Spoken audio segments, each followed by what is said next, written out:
Em um certo dia, em um mundo, um terrível desastre conhecido como Quebra de Dungeon ocorreu. Como resultado desse evento, inúmeras pessoas sofreram, incluindo os pais do nosso protagonista que também perderam suas vidas nesse incidente. Naquele fatídico dia, ele viu tudo o que possuía ser perdido em um instante. Foi nesse momento que ele fez uma promessa a si mesmo, enquanto lágrimas de sangue escorriam. Ele se tornaria um caçador determinado a erradicar todos esses monstros. Entretanto, ele não possuía nenhum talento inato e por isso enfrentou dificuldades extremas.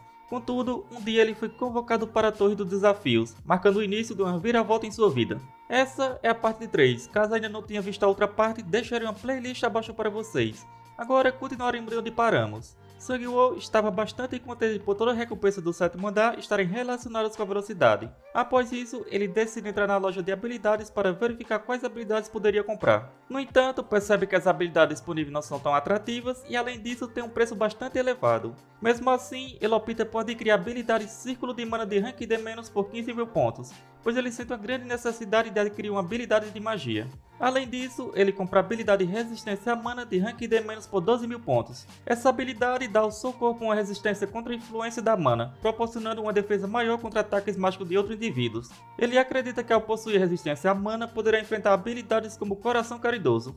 Quanto ao Círculo de Mana, sua função é reunir poder mágico dentro do seu corpo e criar um circuito. Quando o poder mágico é utilizado, a proficiência na habilidade aumenta. Após usar essa habilidade, ele sente seu corpo consideravelmente mais leve. Ao testar os limites do seu corpo, percebe que o uso mais consciente do poder mágico fortaleceu suas habilidades físicas após a formação do circuito. Ele fica feliz por ter adquirido essa habilidade. Em seguida, ele dá uma olhada em suas novas habilidades de necromancia, onde utilizando as almas dos mortos, ele pode reanimar um corpo e seu nível será proporcional à quantidade e qualidade das almas consumidas. Ele decide testá-la em uma batalha real. Agora ele precisa tomar uma decisão, que seria desafiar o próximo andar ou voltar para a Terra. Enquanto isso, em outro local na Terra, um caçador estava recrutando outros caçadores para formar um grupo e iniciar um portal. No entanto, mesmo após esperar um bom tempo, nenhum caçador se candidata para o seu grupo. Pouco tempo depois, outro grupo de caçadores aparece e pergunta por que ele não cede o portal a eles, já que ele estava sozinho. Ele explica que se a raid não começar dentro do tempo permitido, a reserva expirará automaticamente. O caçador pensa que esses indivíduos irritantes apareceram novamente. O líder do grupo questiona por que ele não entrega o portal a eles. O caçador responde que não tem intenção alguma de entregá-lo. O líder do grupo fala que ele é um caçador de rank E e por isso ninguém quer fazer parte de um grupo com alguém considerado fraco. Os outros caçadores comentam que ele estava dando um choque de realidade nele, mas essa é a verdade. E nesse momento, alguém pergunta se ainda há vagas no grupo. Essa pessoa é Sung-won, que se apresenta como um caçador de rank C. O caçador fica feliz e informa que ainda tem vaga disponível no seu grupo. No entanto, o líder do outro grupo questiona por que ele escolheria um caçador de rank E quando tem vários outros caçadores esperando. Ele fala que Sung-won está procurando a morte ao se juntar a ele. Sung-won, por sua vez, simplesmente ordena que o líder retire a mão dele antes que ele a quebre. Sung-won então libera sua aura, deixando o líder do grupo assustado. O líder questiona se Sung-won é realmente do mesmo rank dele, sendo de rank C, mas se pergunta como ele pode usar a aura, uma habilidade normalmente associada a ranks mais altos. Diante dessa demonstração de força, ele decide se retirar. O outro caçador de rank E questiona por que tudo está dando errado logo no começo. Sung-won o tranquiliza, explicando que de acordo com o clima, eles não conseguirão mais pessoas para o grupo, e sugere que eles entrem logo na dungeon.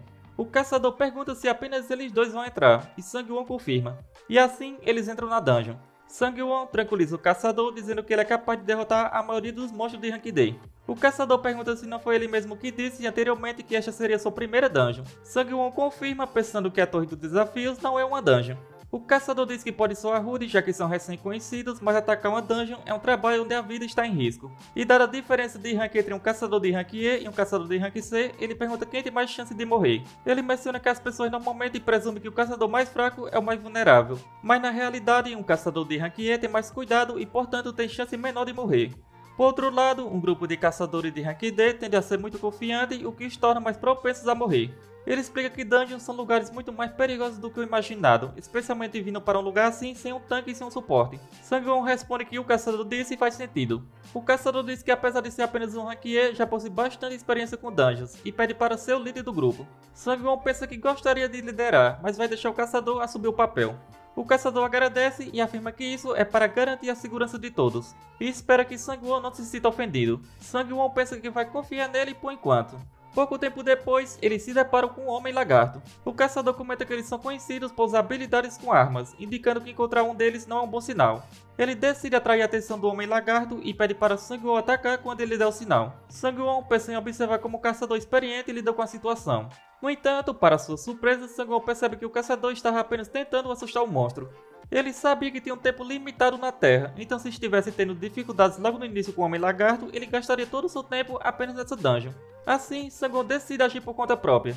O caçador avisa que interferir de repente pode ser perigoso, mas Sang-won, usando sua aceleração instantânea, derrota facilmente o monstro. O caçador fica incrédulo com a facilidade. Sang-won explica que está com um pouco de pressa, por isso veio ajudar, e pede a compreensão do caçador. O caçador responde que entende, considerando que Sang-won deve ter seus motivos. Sang-won faz uma oferta ao caçador, dizendo que gostaria de liderar o grupo, e o caçador concorda.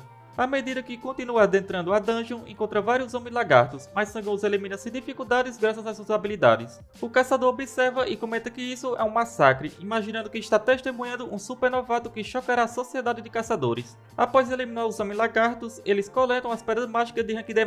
Essas pedras contêm poder mágico, sendo bastante úteis para metalurgia e alquimia. O caçador pede desculpas a Sang-won, admitindo que não é capaz de fazer nada além de carregar as coisas, e diz que não vai reclamar se Sang-won quiser a maior parte do lucro. No entanto, no momento que Sang-won estava prestes a responder, um homem-lagarto o ataca por trás. Sang-won desvia facilmente e em seguida lança um poderoso soco que arremessa o monstro para o teto da dungeon. Sang-won responde que discutirão as recompensas do lado de fora, pois precisa se concentrar para evitar o perigo. Ele finge bocejar enquanto absorve as almas. No entanto, ele nota que o aumento em sua proficiência estava ocorrendo mais devagar, o que leva a acreditar que será difícil aumentar sua proficiência com o monstro de rank D. O caçador estava impressionado, já que somente eles dois conseguiram chegar ao portal para a sala do boss. Inicialmente, o caçador nem pensava em enfrentar o boss, mas agora com Sang-won no grupo, acredita que pode completar a dungeon. Sang-won pergunta se pode entrar na sala do boss. O caçador confirma, mas questiona se Sang-won não precisa descansar.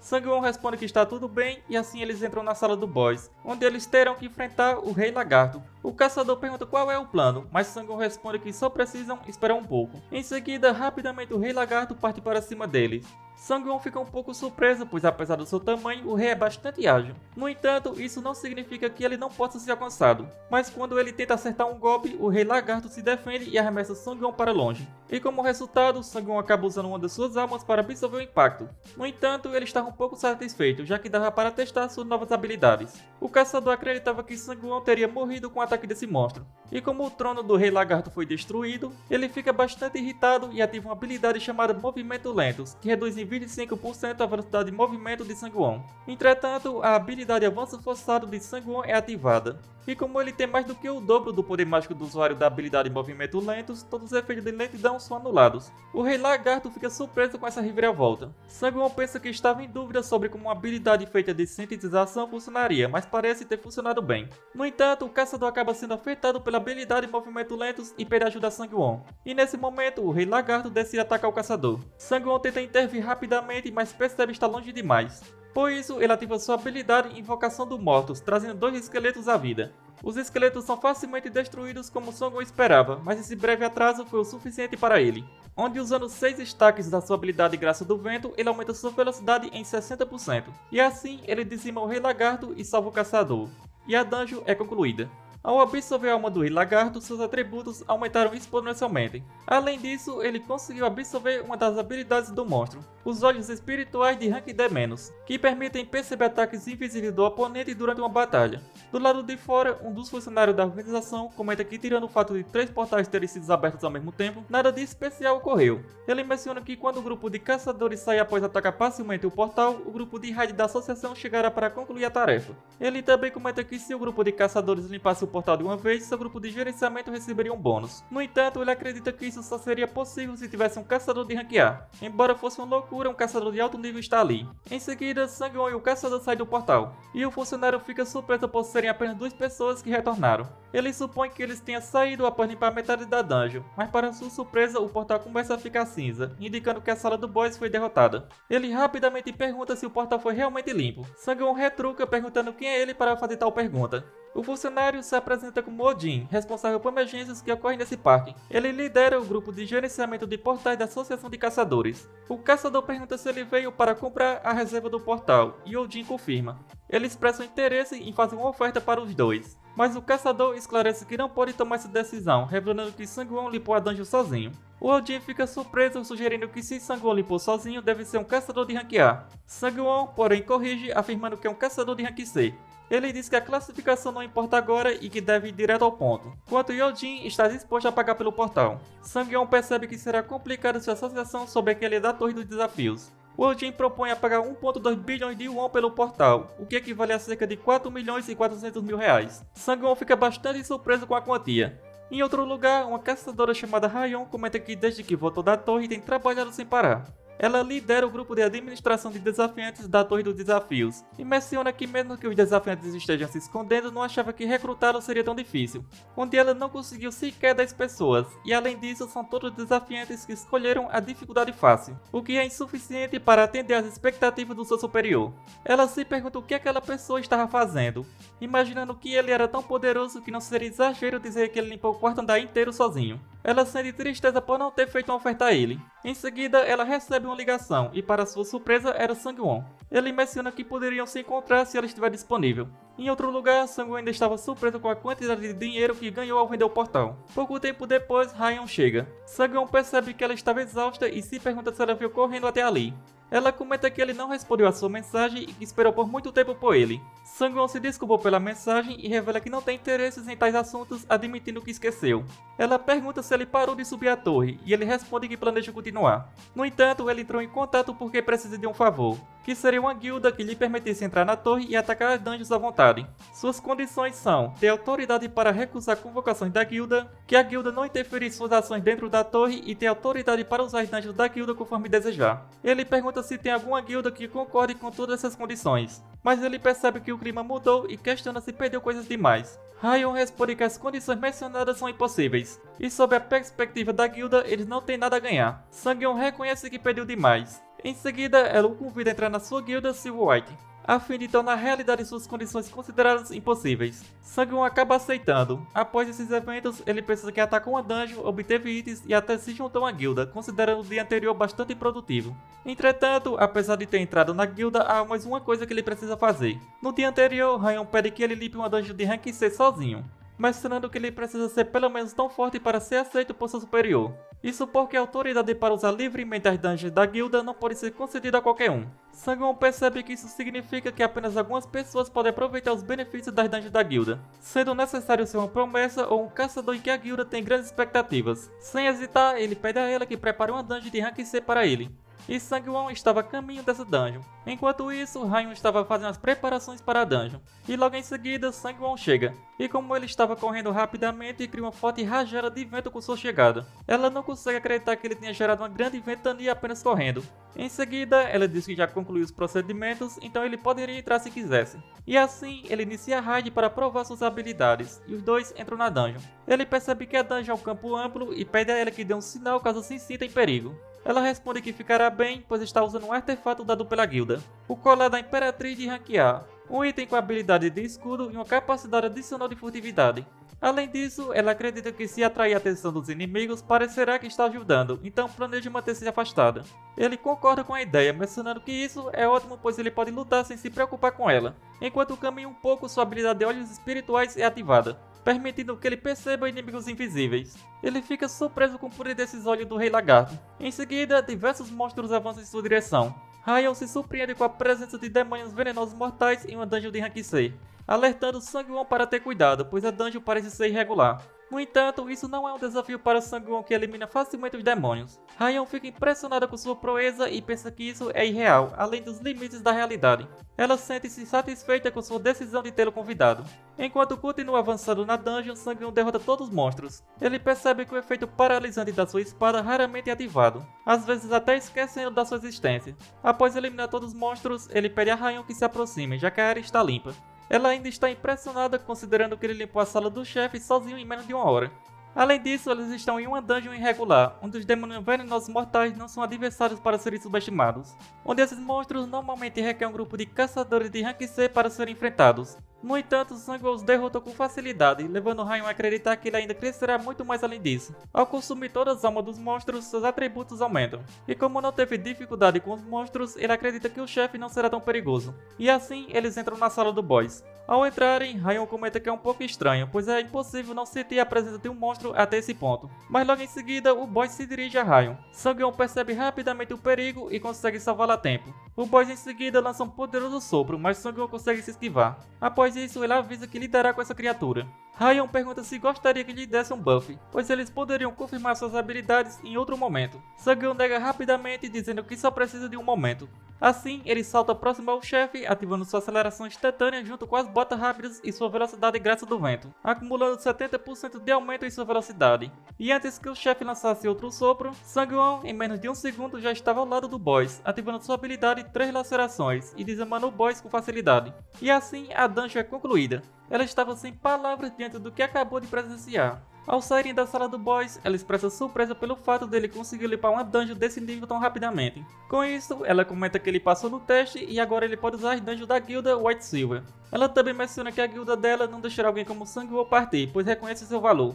Mas ela explica que a dificuldade selecionada na torre dos desafios não é tão importante, pois aqueles que têm boas pontuações nos desafios fáceis encontram desafios gradualmente mais difíceis, e o mesmo ocorre com aqueles que escolheram a dificuldade difícil, onde caso os resultados não sejam bons, podem optar em mudar para o modo fácil. Raion considera que embora ele esteja entre os 50 melhores da torre dos desafios, isso sugere que sua dificuldade provavelmente é mortal. Com isso, ela o aconselha a ter mais cautela, pois ela deseja acompanhar seu crescimento e observar sua evolução. Quando a noite cai, o tempo está quase esgotando para ele retornar à torre dos desafios. Sang-woo reflete que esteve bastante ocupado nesses dias, mas graças a isso seus atributos aumentaram um pouco e ele ganhou muita confiança. E assim que retorna para a torre, ele escolhe o próximo desafio no 8º andar. Mas ele tem uma surpresa, pois agora pode escolher em algumas opções, sendo transcrição, combate e raid. Com isso, ele opta por combate, pois ele precisa aumentar sua proficiência em necromancia. O combate foca em desafios individuais e ele não pode mudar a opção depois de escolher. E o sistema informa que ele possui a qualificação de pioneiro, o que significa que terá uma conversa pessoal com o administrador. E assim, iniciar a busca por um administrador especializado em combate. Ele fica surpreso ao descobrir isso, e após encontrar um, sua conversa será com o monarca do Sangue de Ferro. E assim, ele é conduzido para outro local, e o sistema informa que ele entrou no mundo do Sangue de Ferro. Ao utilizar seus olhos da verdade, Sang-woo percebe que está no lugar onde reside o administrador monarca do Sangue de Ferro, um local ao qual somente os convidados têm acesso. Em seguida, um aviso aparece, indicando que o monarca do Sangue de Ferro sente-se ofendido pela busca de alguém, e outra mensagem o orienta a seguir uma espada. Sang-woo segue as instruções e chega a uma casa. Ao abrir a porta, ele se depara com uma mulher que dá boas-vindas. Ela se apresenta como a administradora responsável por sua entrevista, a monarca do Sangue de Ferro. Sang-woo fica impressionado com sua beleza, mas também percebe que ela é uma administradora da Torre dos Desafios, emitindo um poder imenso. Mesmo não tirando os olhos dela por um segundo, ela se aproxima rapidamente. Ela se perguntava que tipo de monstro ele poderia ser, mas parece que ele é bem normal. Sang-woo questiona se ela o conhece, e ela confirma, lembrando que sua performance no 4º andar deixou uma forte impressão. Ele pergunta se ela estava observando seus desafios até agora. Ela responde que só tem conhecimento dos resultados, pois observar os desafiantes abaixo do 8º andar é impossível. Ele fica um pouco surpreso, pois nem mesmo administradores conseguem observar abaixo do 8º andar. Ela corrige a interpretação equivocada, explicando que administradores não são seres oniscientes, como deuses. Eles não governam a torre. Em vez disso, eles são subordinados da torre. Portanto, ela disse que ele não precisa ficar tão nervoso, e desde que ela esteja abaixo da torre, não tem poder para feri-lo. Ela esclarece que a entrevista pessoal é um benefício que ele recebeu por ser pioneiro, e pode fazer quantas perguntas desejar. Sang-woo relembra como quase foi morto por um desafiante de outro mundo no 5º andar e questiona por que ele escolheu seu andar, considerando que poderia ter invadido qualquer outro. Ela responde que não há um motivo especial, onde quando um desafiante invade um andar de outro mundo, ele não apenas pode obter as recompensas do andar, mas também pode receber benefícios melhores. Os desafiantes de outro mundo geralmente estão na torre há décadas. Quando um desafiante os derrota, as recompensas são significativas. Além disso, ela também diz que a torre desse mundo eventualmente se unirá à torre de outro mundo. Sang-woo pergunta o que significa isso, e ela explica que após o 20º andar haverá mais desafios em grupo do que individuais, o que implica encontrar desafiantes de outro mundo. Sang-woo questiona se eles estão tentando eliminar seus futuros concorrentes antecipadamente. Ela pergunta se isso era tudo o que ele queria saber, e ele responde que tem mais uma pergunta, o que seria a torre dos desafios. Ela admite que gostaria de saber também, mencionando que os administradores costumavam ser desafiantes, onde aqueles que morreram após o 40º andar têm autoridade de reviver e se tornarem administradores. Ela compartilha que no passado também aspirava a chegar ao topo da torre, mas não teve sucesso. Além disso, nenhum dos administradores chegou ao topo, todos eles morreram antes disso, e é por isso que se tornaram administradores. Sang-won expressa ansiedade em relação ao topo da torre. Ela se irrita e o agarra, mencionando que não pode falar sobre o topo da torre assim. Ela também questiona se ele não deveria estar com medo dela. Ele responde que ela mencionou que a entrevista era um benefício, portanto não sente vontade de matar. Ele também afirma que não vai deixar que ela o ataque facilmente. Ela fica surpresa com essa atitude, comentando que é a primeira vez que vê alguém desafiando um administrador dessa maneira. No entanto, sua atitude a convence. Com isso, ela diz que vai oferecer a ele um contrato de discípulo. Após esses eventos, ele retorna à sala de espera do 8º andar, e rapidamente abre sua tela de status e percebe que não foi um sonho. Ele realmente fez um contrato com a administradora. Pouco antes, a administradora menciona que não pode deixar um desafiante corajoso assim e ir embora, e por isso firmou um contrato com ele. E como recompensa, ele recebe a loja exclusiva do contratante. Além disso, todos os atributos aumentam em 1 ponto devido ao bônus do contratante. Ao abrir sua loja exclusiva, ele percebe que também possui rankings nas autoridades, onde podem ser comprados com pontos especiais. Ele se questiona se a autoridade única que ganhou no 8º andar é diferente dessas, mas antes decide verificar as outras páginas. No entanto, um aviso aparece informando que ele não tem permissão para abrir a 2ª página da lista de autoridades, onde ele poderá abrir a 2ª página na sala de espera do 10º andar. Com isso, ele decide dar uma olhada nas autoridades que pode comprar agora. Uma delas é a mente serena de rank C-, com o efeito de permitir decisões racionais independentemente da situação. Outra é a alma de sangue de ferro de rank A-, que aumenta a proficiência em todas as habilidades de armas em 2.32 vezes mais rápido. Por fim, a autoridade do Rei de Inverno de rank D+, com o efeito de aumentar temporariamente os atributos em ambientes frios e impedir a sensação de frio. Ele pondera sobre suas opções e se questiona se precisa guardar seus pontos e esperar. No entanto, decide comprar autoridade mente serena, considerando que tomar decisões racionais em qualquer situação pode aumentar suas chances de sobrevivência. Afinal, seu andar pode ser invadido a qualquer momento. Após isso, ele decide entrar no desafio do 8º andar, cujo tema é aniquilação. O objetivo é derrotar o Lich, que invoca esqueletos. Em caso de falha, ele morre, e a recompensa é mais 2 pontos em todos seus atributos. Logo ao entrar, ele se depara com um enorme exército de esqueletos. Ele se questiona se a tática deles é derrotar os inimigos apenas com números. Em seguida, decide agir pulando no meio deles, e elimina vários esqueletos. Rapidamente, os esqueletos tentam atacá-lo, mas ele permanece imóvel, pois os ataques desses monstros são tão fracos que nem conseguem feri-lo. Assim, ele continua eliminando os esqueletos e absorvendo suas almas. No entanto, a proficiência aumenta muito pouco. Com isso, ele decide parar de focar no aumento da proficiência neste desafio. Pouco tempo depois, ele ouve uma voz perguntando quem está em seu território, questionando quem se atreve a invadir um lugar sagrado. Sang-won percebe que a voz vem da direção do castelo. Em seguida, ele começa a invocar esqueletos e fica surpreso já que não esperava que fossem tão úteis. Assim, ele deixa seus esqueletos lutando e parte em busca da sala do chefe, utilizando sua habilidade Graça do Vento com 6 stacks, o que aumenta sua velocidade em 60%. Combinando isso com as botas rápidas, ele consegue se deslocar rapidamente em direção ao castelo.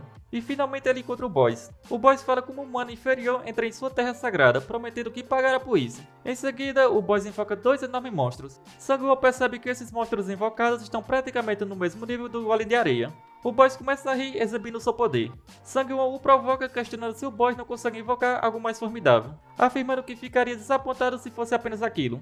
O boss responde que esse guardião será o suficiente para derrotá-lo e demonstra sua confiança. Em seguida, Sang-won ativa sua habilidade de aceleração instantânea e rapidamente aniquila os guardiões em questão de segundos, deixando o boss sem acreditar pela velocidade que foram derrotados. Em seguida, Sang-won desfere um golpe no boss. Ele percebe que os mortos-vivos aumentaram consideravelmente sua proficiência. O boss se pergunta sobre a origem de um monstro como ele. Antes de finalizar a batalha, Sang-won tem um plano. Ele cogita se o boss poderia se tornar seu escravo de proficiência, se perguntando se ele é capaz de invocar monstros à vontade. Assim, ele joga o livro em direção ao boss e questiona se ele consegue invocar outro guardião. O boss reluta, mas acaba admitindo que é possível. Ele explica que quando um guardião morre, pode invocar outro após alguns minutos. Sang-won então pede que ele invoque imediatamente outro guardião, o que surpreende ao boss. O boss pergunta por que ele deseja isso, considerando que eles não têm chance alguma contra ele. Sang-won fala que está ficando cansado e questiona se não seria melhor encerrar tudo rapidamente. Com isso, o boss rapidamente invoca mais 2 guardiões. Sang-won os elimina em um piscar de olhos. O boss, incrédulo, pergunta se isso era o suficiente. Sang-won responde que é apenas o começo e ordena o boss reunir todos os esqueletos ainda não derrotados e utilize para fortalecer os guardiões. Assim, Sang-won continua eliminando os guardiões e aumentando sua proficiência em necromancia, elevando ela para o rank C. O boss chama Sang-won de monstro maluco e ameaça amaldiçoá-lo após sua morte. Sang-won percebe que cada invocação do boss causa rachaduras em sua forma, indicando que sua vida está se esgotando. Sang-won menciona que planejava usar o boss por mais um tempo, mas como ele estava à beira da morte, decide derrotá-lo. E ao absorver a alma do boss, sua proficiência aumenta em 17,4%. E ele também completa o desafio do 8º andar, e como recompensa seus atributos aumentam em 2 pontos. Além disso, ele recebe 30.000 pontos e 700 pontos especiais, com um adicional de 300 pontos especiais. Na sala de espera, o sistema informa que os moderadores agora podem observar seus desafios, e as restrições sobre o uso de tickets de perguntas foram retiradas. Além disso, ele agora pode adquirir habilidades de Rank C na loja de habilidades. Ao abrir sua tela de status, ele dá uma olhada em seu traço necromancia, que agora apresenta um novo efeito adicional. Esse efeito permite que ao absorver uma habilidade dos mortos, ele também herde a proficiência dessa habilidade. Ele considera isso um verdadeiro roubo, já que não apenas consegue absorver habilidades, mas agora também pode herdar sua proficiência. Além disso, a chance de absorver uma habilidade foi revelada, sendo de 20%. Mesmo que ele tenha completado o desafio do 8º andar facilmente, ele reconhece que o 9º andar pode ser completamente diferente, e decide se preparar adequadamente para esse novo desafio. Sang-won acredita que pode aproveitar um pouco mais com sua habilidade com a espada, mas percebe que suas habilidades de defesa são um problema. E como já maximizou sua habilidade com a adaga, sente que precisa adquirir uma nova habilidade com a espada para preencher essa lacuna. Em seguida, ele abre sua loja de habilidades e percebe que não há muitas opções disponíveis para habilidades com a espada que ele possa usar. E diante dessa falta de opções, ele decide criar sua própria habilidade. Sang-won compra uma habilidade de esgrima básica e decide sintetizá-la com sua habilidade de adagas usando a sintetização de habilidades. E entre suas habilidades atuais, a mais compatível é a esgrima básica que ele comprou. E após a sintetização, surge uma nova habilidade chamada Matador de Demônios de Rank C-. Seu efeito básico é aumentar qualquer conhecimento em esgrima básica e triplicar a força de corte de armas afiadas. Além disso, quando lutar contra não-humanos, sua velocidade de ataque duplica. Sang-won percebe que essa habilidade é projetada para enfrentar monstros e fica satisfeito com o resultado. E ele pondera sobre sintetizar suas habilidades restantes, mas decide verificar as compatibilidades e probabilidades de sintetização antes de prosseguir. E após fazer outra fusão, uma nova habilidade chamada Sangue Cinzento é criada. Seu efeito aumenta a regeneração do usuário proporcionalmente à tenacidade. E a regeneração aumenta em 3 vezes quando o dano físico é sofrido e cerca de 40% da dor é anulada dependendo do dano causado. Sang-won acha a regeneração triplicada e a anulação de dor um verdadeiro roubo. E como a sala de espera já possui um efeito de regeneração, ele decide cancelá-lo gastando 50 pontos. Assim, ele corta seu braço para testar sua nova habilidade e confirma que ela é realmente impressionante. Com essa habilidade e seu escudo da alma, Sang-won acredita que está com uma boa defesa. Após isso, ele dá uma olhada na comunidade, mas não encontra nada de particular interessante. Como não precisa esperar mais, ele decide prosseguir para o próximo desafio, cujo tema é luta. O desafio exige que ele mate todos os monstros na arena em um prazo de um dia. A penalidade por falhar é a morte, e a recompensa é a habilidade instinto de uma besta de rank C-. Mas o sistema alerta que seu desafio no andar não está seguro, pois um desafiante do mundo Murin invadiu seu andar e absorveu seu objetivo. E assim que Sang-won entra no andar, ele se depara com seu inimigo, que se apresenta como o comandante da Aliança Murin chamado Baek. E agora, o novo objetivo é eliminar esse invasor. Baek pergunta pelo nome dele. Sang-won pergunta por que Baek está pedindo seu nome repetidamente. Ele argumenta que Baek não invadiu seu andar com boas intenções e não há motivos para compartilhar nomes. Baek responde que é uma cortesia entre colegas espadachins, mas nota que ele é uma pessoa de mente fechada. Sang-won fica sem palavras, questionando por que todos os desafiantes de outro mundo são estranhos. Em seguida, Baek parte para o ataque contra Sang-won. Rapidamente, Sang-won ativa sua graça do vento com 3 stacks, aumentando sua velocidade em 30%, lhe permitindo se defender do ataque. Baek comenta sobre a habilidade de Sang-won, questionando se alguém tão habilidoso assim nessa dimensão, e pede desculpa por subestimá-lo. Sang-won pede a Baek para parar com as aparências de educação, afirmando que Baek veio a seu andar para matá-lo e tomar sua recompensa. Então, por que fingir ser cortês? Ele expressa repulsa por essa atitude. Assim, Baek decide liberar seu poder e dá adeus ao espadachim desconhecido. E graças ao traço único espada de luz de Baek, Sang-won fica cego por 5 segundos. Por sorte, graças à sua habilidade de resistência à mana, reduz pela metade a duração da cegueira. E também ele ativa seus olhos espirituais, que lhe permitem ver ataques que não poderia ver antes. Assim, ele consegue desviar do ataque de Baek nos últimos segundos, ganhando a conquista chamada Desvio Cego, que aumenta sua agilidade em 2 pontos. A cegueira causada pela espada de luz termina e seu ferimento se cura graças à sua habilidade. Baek pergunta como Sang-won sabia onde ele iria atacar. Sang-won então ativa sua aceleração instantânea, combinada com a graça do vento com 5 stacks, e parte para cima. Mas Baek consegue se defender dos ataques de Sang-won. Baek comenta sobre o uso de um estranho feitiço negro por Sang-won. Anteriormente, ele estava um pouco surpreso com o aumento de suas habilidades, mas questiona se seus atributos são iguais ao de Baek. Em seguida, Baek responde que não vai mais se conter e ativa novamente seu traço único para cegar Sang-woo por 5 segundos. Sang-woo ativa todas suas habilidades para se defender, mas percebe que a velocidade de Baek aumentou consideravelmente. E devido a isso, ele é atingido, mas por sorte o pingente de ferro é ativado, protegendo de 10% do dano físico. No entanto, seu braço é destruído. Sang-woo se questiona se foi um erro usar a proteção de ferro para bloquear o ataque. Após isso, a cegueira chega ao fim e ele usa sua habilidade de cura. Baek comenta que pensava que Sang-woo fosse um artista marcial, mas parece que ele apenas copiou todas essas técnicas de algum lugar. Sang-woo responde que o traço único usado por Baek é uma habilidade que ele obteve na torre, o chamando de Hipócrita. Em seguida, ele ativa sua graça do vento com 7 stacks, aumentando sua velocidade em 70%. Baek pergunta se Sang-woo vai usar aquele feitiço negro novamente, dizendo que ele confia em habilidades roubadas mesmo sendo um guerreiro. Em seguida, Sang-woo vai rapidamente para cima dele. Baek pergunta o que está acontecendo, e Sang-woo responde perguntando como ele se sente ao morrer por causa dessas habilidades roubadas. Baek pensa que já invadiu andares dezenas de vezes até agora, derrotando vários desafiantes de inúmeros mundos com sua espada. Ele afirma que em particular as pessoas da Terra eram especialmente fracas em todas as habilidades, a ponto de serem chamadas de pote de mel. Os desafiantes da Terra não conseguiam sequer tocar em um fio de cabelo dele. Além disso, usando seu traço Espada da Luz, era capaz de eliminá-los com um único só golpe. No entanto, desta vez as coisas não deveriam ter sido diferentes, mas ele estava lutando contra um inimigo inimaginável. E após trocarem vários ataques, ambos ficam bastante feridos. No entanto, Sang-woo possui habilidade de cura enquanto Baek não tem. E vários administradores começam a se interessar por Sang-woo. E devido a isso, Baek ativa todas suas habilidades e Sang-woo começa a rir, questionando se Baek estava falando mal da magia negra e agora também estava usando. E devido à penalidade de invasão de andar, todos os atributos de Baek diminuem em 8 pontos, e ele é impedido de usar parte de suas habilidades. E devido a isso, algumas delas são desativadas forçadamente. Baek, bastante irritado, parte para cima de Sang-woo, que utiliza sua habilidade 3 lacerações para desferir um poderoso ataque. E assim, a batalha termina com a vitória de Sang-woo. Baek exclama que isso é impossível. E assim, Sang-woo completa o 9º andar da Torre dos Desafios. E assim, chegamos ao final deste vídeo. Como sempre, espero que tenham curtido. Não se esqueça de deixar o seu like e se ainda não é inscrito, não custa nada se inscrever. Isso me motiva bastante a trazer novos vídeos o mais rápido possível. Se chegou até aqui, só tenho a agradecer. Nos vemos no próximo vídeo. Falou!